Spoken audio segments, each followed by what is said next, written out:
تو اس کے دل میں یہ یقین ہونا چاہیے کہ میرا رب مجھے اس دعا کا جواب دے گا. ادعوا اللہ وانتم موقنون بالاجابہ، کہ تم اللہ تعالیٰ سے اس طرح دعا مانگو کہ تمہارے دل میں یہ یقین ہو کہ میرا رب مجھے اس کا جواب دے گا.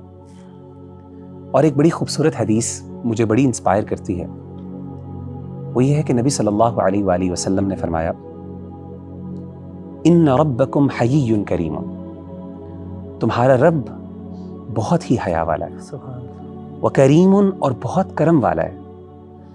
یستحیی، اس کو شرم آتی ہے، اس کو حیا آتی ہے، اذا رفع الرجل یدیہ، کہ جب ایک بندہ اپنے ہاتھوں کو اس کی بارگاہ میں اٹھاتا ہے، ان یردہما صفرا، کہ ان کو وہ خالی لوٹا دے. دوسرا ادب ربی بھائی جو میں سمجھتا ہوں کہ ہم عام طور پہ بھول جاتے ہیں، وہ یہ ہے کہ دعا مانگتے ہوئے جہاں پہ ہمارا بھرپور یقین ہونا چاہیے کہ ہمارا رب جواب دے گا، وہاں پر ہمیں اللہ تعالیٰ سے حسن ظن بھی ہونا چاہیے. یعنی دعا کو بغیر حسن ظن کے مانگنا، یہ دعا جو ہے رائے گاں ہو جاتی ہے. یہ حسن ظن کا مطلب کیا ہے؟ یعنی اللہ کے بارے میں حسن ظن رکھنا، اس کا مطلب کیا؟ میں آپ کو سیدنا زکریا علیہ السلام کی مثال قرآن مجید سے دیتا ہوں. سورہ مریم کے اندر اللہ تعالیٰ نے حضرت زکریا علیہ السلام کی دعا مانگنے کی ایک پوری منظر کشی کی ہے. بڑے خوبصورت الفاظ ہیں. اللہ تعالیٰ فرماتے ہیں قال رب انی وہن العظم منی واشتعل الرأس شیبا. حضرت زکریا کہتے ہیں کہ اے میرے رب، میری ہڈیاں کمزور ہو گئیں، واشتعل الرأس شیبا، اور میرے بال سفید ہو گئے. میں آسان الفاظ میں پیرافریز کر کے بیان کر رہا ہوں. ولم اکن بدعائک رب شقیا، لیکن اس کے باوجود اے اللہ کبھی بھی جب بھی میں نے تم سے دعا مانگی، یعنی اے اللہ میں نے جب بھی تجھ سے دعا مانگی ہے، کبھی بھی میں تیری دعا سے مایوس نہیں ہوا، نامراد نہیں ہوا.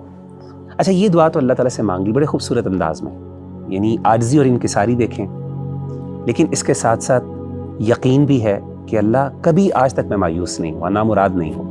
اب میں ذرا آپ کو حسن ظن کی مثال دیتا ہوں.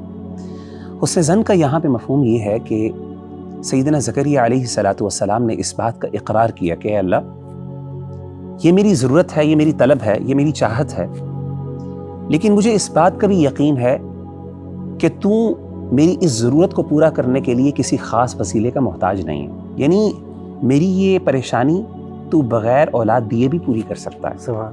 اب دیکھیں قرآن مجید میں دوسری جگہ پہ اللہ تعالیٰ نے ان کے حسن ظن کے بارے میں کس خوبصورت انداز سے ذکر کیا. قرآن مجید کی آیت ہے وَزَكَرِيَّا إِذْ نَادَىٰ رَبَّهُ رَبِّ لَا تَذَرْنِي فَرْدًا وَأَنْتَ خَيْرُ الْوَارِثِينَ، کہ زکریا نے اپنے رب کو پکارا اور کہا کہ اے میرے رب، لا تذرنی فردن، مجھے اکیلا نہ چھوڑ، وَأَنْتَ خَيْرُ الْوَارِثِينَ، اور تو بہترین نگہبان ہے، وارث ہے. یعنی یہاں پہ اولاد نہیں مانگی، اپنی ضرورت کا، اپنی طلب کو پیش کیا کہ اللہ میرا اصل مسئلہ یہ ہے کہ مجھے اس بات کا ڈر ہے کہ میرے بعد کیا ہوگا. جو انسان کو سب سے زیادہ خوف ہوتا ہے کہ جب میں اس دنیا سے رخصت ہو جاؤں گا تو میرے گھر والوں کا کیا ہوگا، میری بیوی کا کیا ہوگا، میرے والدین کا کیا ہوگا. لیکن ساتھ اس بات کا اقرار کر دیا اللہ تو بہترین وارث ہے. کیا مطلب ہے؟ سب سے بہترین نگہبان تو ہے. یعنی ضروری نہیں ہے کہ مجھے اولاد ملے، لیکن یہ پتہ ہے اس بات کا کہ تو میری ضرورت کو پورا کر سکتا ہے، کیونکہ تجھ سے بہتر نگہبان کوئی ہو نہیں سکتا.